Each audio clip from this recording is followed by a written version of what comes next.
Assalamualaikum warahmatullahi wabarakatuh. Alhamdulillahi rabbil alamin. Wabihi nasta'in ala umuri dunya waddin. Wa sallallahu ala sayyidina Muhammadin wa ala alihi wa sahbihi ajma'in, amma ba'du. Puji syukur kehadirat Allah subhanahu wa ta'ala yang telah melimpahkan rahmat, taufik, serta hidayahnya, sehingga pada bulan yang penuh berkah ini, kita dapat melaksanakan kegiatan beribadah dalam keadaan sehat walafiat. Amin, amin, ya Rabbal Alamin. Salawat serta salam semoga selalu tersanjungkan kepada junjungan kita, Nabi besar Muhammad Sallallahu Alaihi Wasallam, yang telah menuntun kita dari zaman kegelapan menuju ke zaman yang terang benderang ini.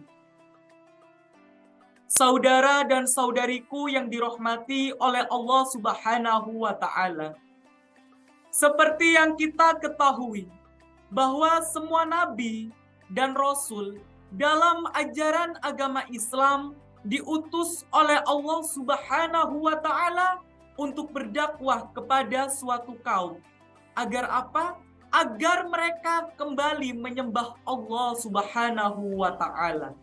Tak terkecuali dengan Nabi Syu'aib alaihi salam. Kisah Nabi Syu'aib alaihi salam saat berusaha berdakwah kepada kaum Madian pun terekam di dalam Al-Quran. Nabi Syu'aib adalah cicit dari Nabi Ibrahim alaihi salam. Umat muslim percaya atau meyakini bahwa Allah Subhanahu wa Ta'ala mengutus Nabi Syu'aib untuk menjadi seorang nabi bagi penduduk kaum Madian. Kaum Madian ini tinggal di wilayah yang kini dikenal sebagai Suriah.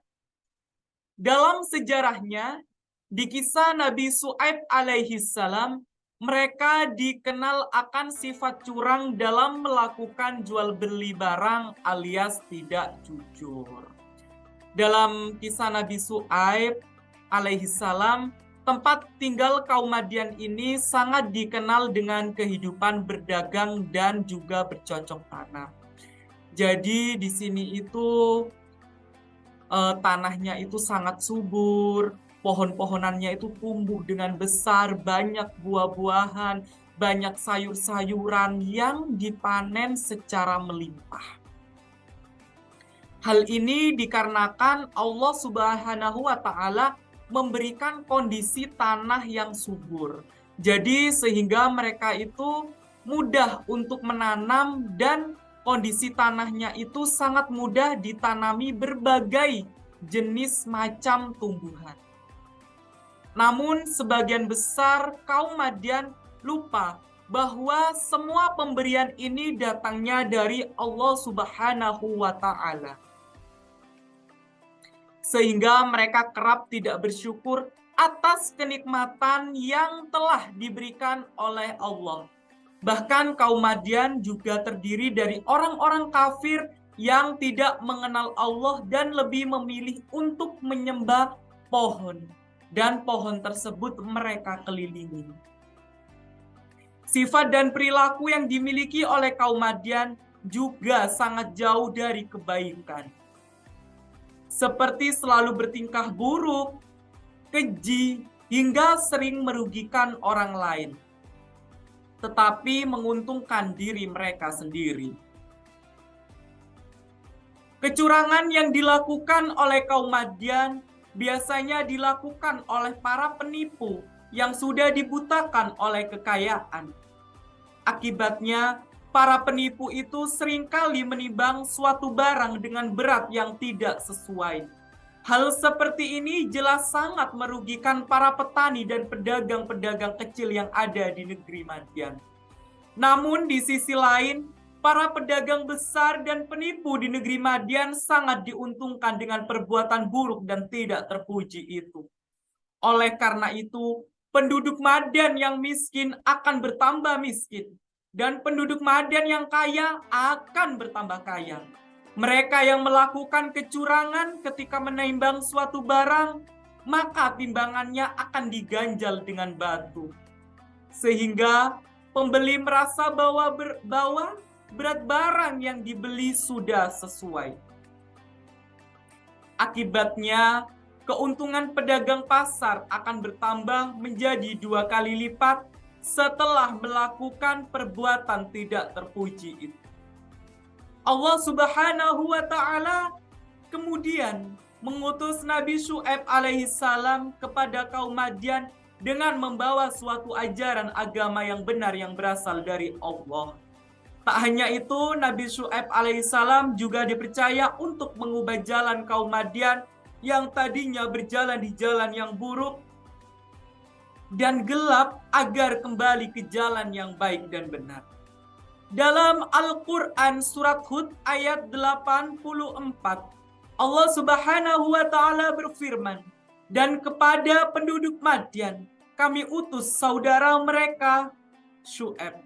Ia berkata, 'Hai kaumku, sembahlah Allah, sekali-kali tiada Tuhan bagimu selain Dia, dan janganlah kamu kurangi takaran dan timbangan.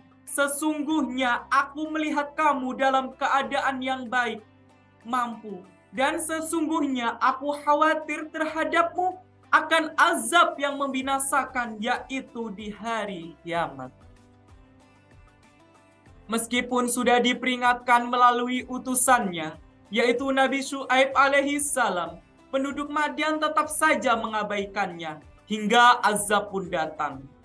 Dalam kisah Nabi Syu'aib alaihissalam, setelah berusaha sekuat tenaga untuk selalu berdakwah dan mengajak kaum Madian untuk kembali ke jalan yang benar, mereka ternyata ingin menjadi orang-orang kafir. Oleh karena itu, Nabi Syu'aib alaihissalam berdoa kepada Allah Subhanahu wa Ta'ala agar penduduk Madian diberikan azab. Allah pun mendengar doa Nabi Syu'aib alaihissalam, kemudian mengabulkan doa itu. Kemudian Allah Subhanahu wa Ta'ala menyuruh Nabi Syu'aib beserta pengikutnya untuk keluar dari kota yang telah diduduki oleh kaum kafir itu. Setelah Nabi Syu'aib dan pengikutnya meninggalkan kota itu, Allah Subhanahu wa Ta'ala pun menurunkan cuaca yang sangat panas dan sangat kering yang membuat tumbuh-tumbuhan mati dan sulit mendapatkan kesejukan. Kemudian Allah Subhanahu wa Ta'ala juga memberikan gempa bumi dengan suara halilintar yang membuat kaum penduduk Madian yang kafir mati seketika. Azab yang diberikan oleh Allah itu datang seperti hari kiamat. Semua bencana itu pun terjadi karena kaum Madian tidak ingin kembali ke jalan Allah Subhanahu wa Ta'ala. Hikmah yang dapat dipetik dari kisah Nabi Syu'aib alaihissalam yaitu mengajarkan bahwa untuk menjadi manusia tidak boleh berbuat curang dan melakukan berbagai macam kerusakan dan kemaksiatan, dan harus selalu bersyukur atas nikmat yang telah diberikan oleh Allah Subhanahu wa Ta'ala. Saudara dan saudariku yang dirahmati oleh Allah Subhanahu wa Ta'ala, semoga momentum Ramadan ini menjadikan kita sebagai orang yang jujur dan orang yang lebih dekat dengan Allah Subhanahu wa Ta'ala, serta menjadikan kita sebagai orang yang mudah bersyukur atas apa yang telah diberikan Allah kepada kita. Sekian kultum dari saya, semoga bermanfaat. Wassalamualaikum warahmatullahi wabarakatuh.